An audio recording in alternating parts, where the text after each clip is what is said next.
Dans cette vidéo, nous allons commencer le cours sur la macroéconomie. Nous allons commencer l'introduction à la macroéconomie. Je vais faire donc des vidéos successives sur différents points qui composent un cours introductif à la macroéconomie. Et ça va rester un cours introductif pour l'instant. J'espère plus tard mettre des vidéos un peu plus précises, aller un peu plus dans le détail. Mais déjà, il va falloir étudier les fondamentaux de la macroéconomie. Pour étudier les fondamentaux de la macroéconomie, on va faire comme dans beaucoup de manuels, c'est-à-dire qu'on va s'intéresser à ce graphique. Le but des vidéos va être de comprendre comment se construit ce graphique-là et comment on arrive à créer cette courbe-là, de quoi elle dépend, comment on arrive à créer cette courbe-là, et ici, en fait, comment on pourra caractériser l'équilibre. Ici, j'ai mis un petit E qui, évidemment, vous avez l'habitude maintenant, si vous avez suivi les autres vidéos, est caractérisé par P étoile, Y étoile. Alors, évidemment, vous seriez tenté, si vous avez vu les autres vidéos sur l'équilibre de marché, le producteur et le consommateur, donc les vidéos sur la microéconomie, vous seriez tenté de dire, bon, bah ça, c'est fastoche. Je connais par cœur, je l'ai fait, ça c'est la courbe d'offre des entreprises sur un marché, ça c'est la courbe de demande des consommateurs sur un marché, les deux se rencontrent, un prix d'équilibre est fixé et un certain nombre de quantités échangées sont données.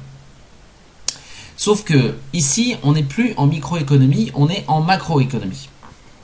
Et parce qu'on est en macroéconomie, il y a un certain nombre de changements, il y a un certain nombre de différences dans la compréhension de ces courbes, dans l'utilisation de ces courbes, dans ce qu'elles veulent dire, dans ce qu'elles représentent, qu'il faut mettre en avant maintenant, et que AS et AD ne sont pas des courbes d'offres et de demandes microéconomiques, mais bel et bien des offres et des demandes macroéconomiques. Donc ce graphique-là s'appelle le modèle, AS-AD. Et certaines vidéos qui veulent être cool, ici mettent un petit éclair, mais on n'est pas obligé. On n'est pas obligé parce que ça reste de l'économie, c'est pas très rock'n'roll comme discipline. Alors, ASAD, ça veut dire quoi? Tout simplement, AS, c'est les initiales de Aggregate Supply, c'est-à-dire l'offre agrégée, supply c'est l'offre agrégée, et AD, Aggregate Demand. Voilà, donc offre agrégée, demande agrégée. Dans certains manuels en français, on trouverait le modèle qu'on appellerait OG-DG, offre globale, demande globale, ou offre agrégée, demande agrégée.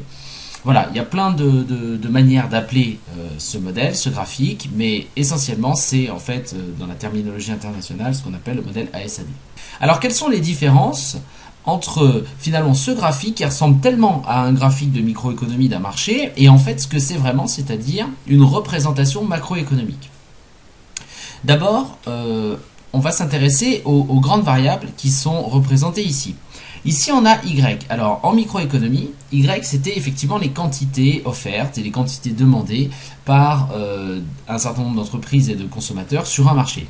Ici, en macroéconomie, on ne s'intéresse plus à l'étude d'un marché particulier, c'est-à-dire on ne s'intéresse plus à l'étude du marché des voitures ou à l'étude du marché de l'informatique ou du marché du travail. On s'intéresse à l'économie d'une nation entière.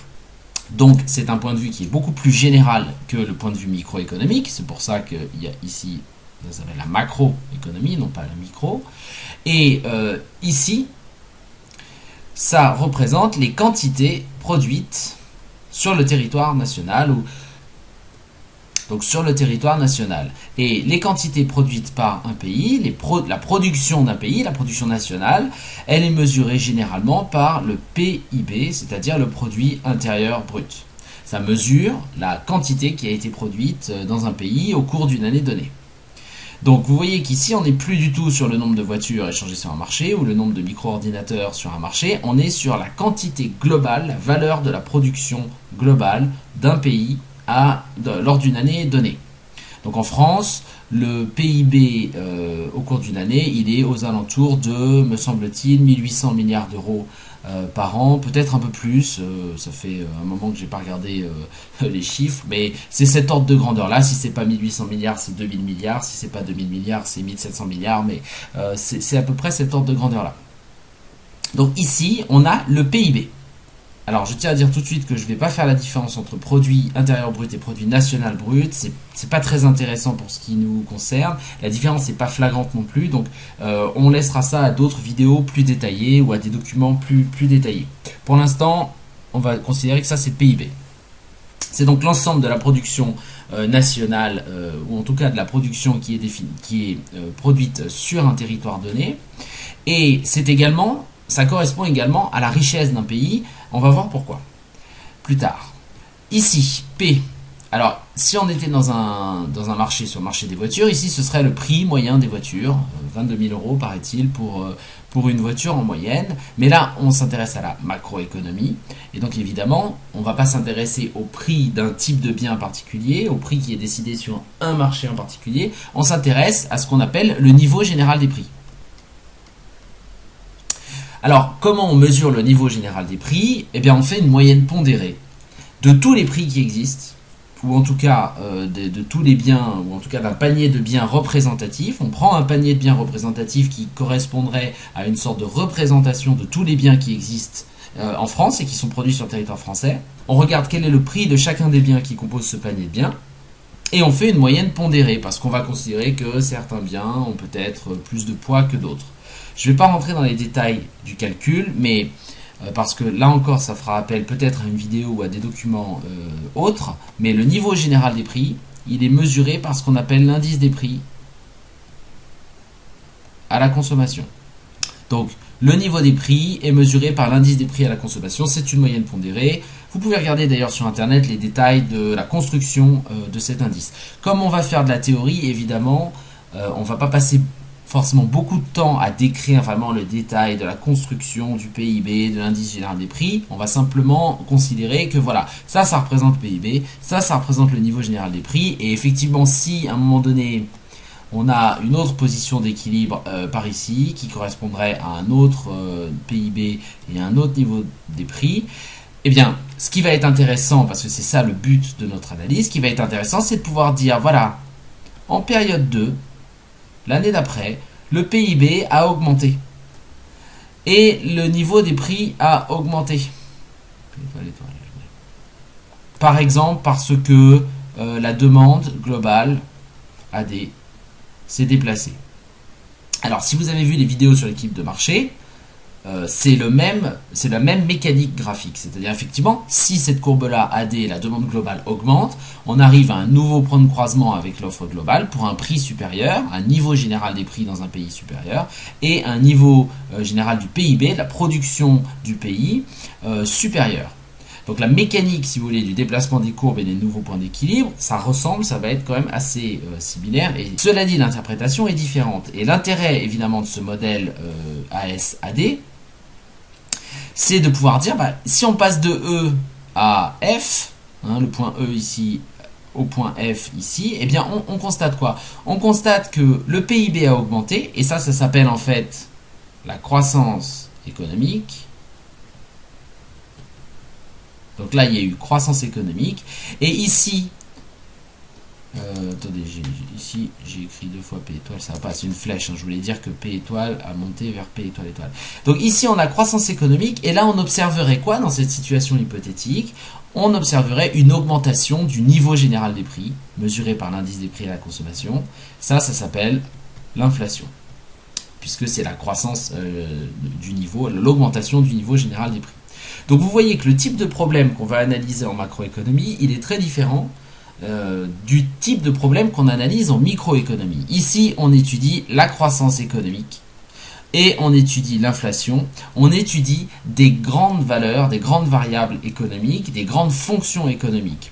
La demande ici globale, elle est composée de la demande de certains types d'agents macroéconomiques et en particulier l'étude de la demande globale va nous amener à étudier la consommation, va nous amener à étudier l'investissement des entreprises, de toutes les entreprises, la consommation de tous les ménages, les dépenses publiques de l'État dans la nation, dans une nation donnée, les exportations de toute l'économie d'un pays et les importations suscitées par l'économie d'un pays. Donc là, on a ce qu'on appelle les grandes fonctions macroéconomiques. Et effectivement, vous voyez que le cadre d'analyse est bien plus large que la microéconomie puisqu'on s'intéresse à une nation. On parle du PIB, on va parler de la croissance économique, on va parler de l'augmentation de l'inflation, c'est-à-dire de la montée générale de tous les prix.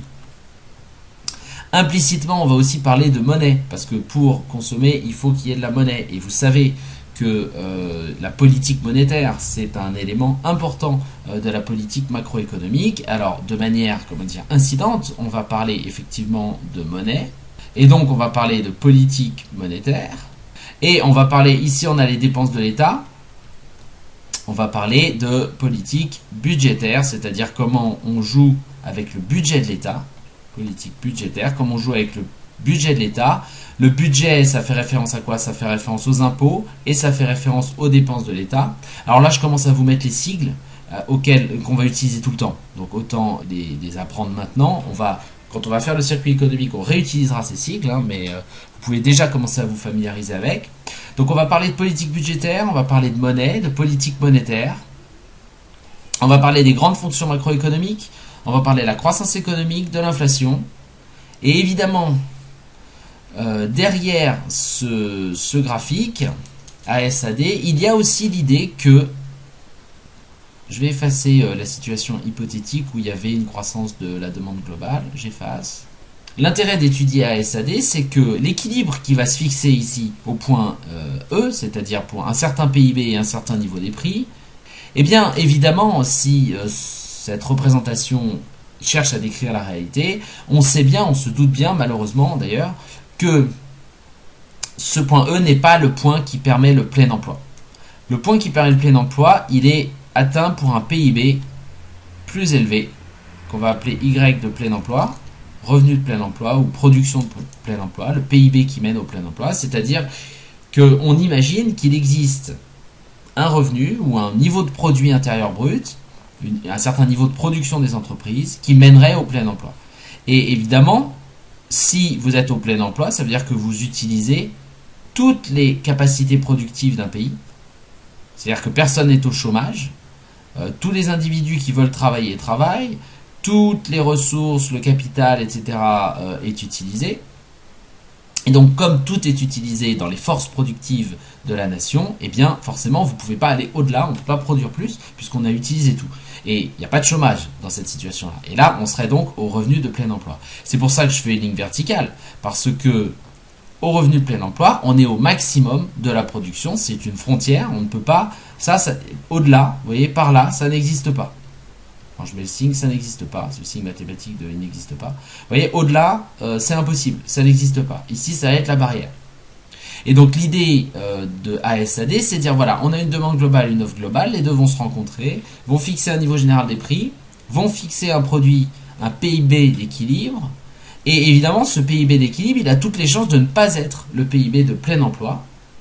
Ce qui veut dire qu'il y a forcément du chômage. Si, ici, on a un écart entre le plein emploi et le PIB tel qu'il est en une année donnée, ici on va avoir du chômage. Chômage, en général, le sigle c'est U. Et donc forcément, on va analyser non seulement la croissance économique, mais aussi l'inflation, les grandes fonctions macroéconomiques que j'ai montrées ici, mais on va aussi évidemment, parce que c'est quand même le cœur, un des cœurs du sujet, un des sujets les plus importants, on va étudier la notion de chômage et quel est le lien entre justement cette notion de chômage et le revenu.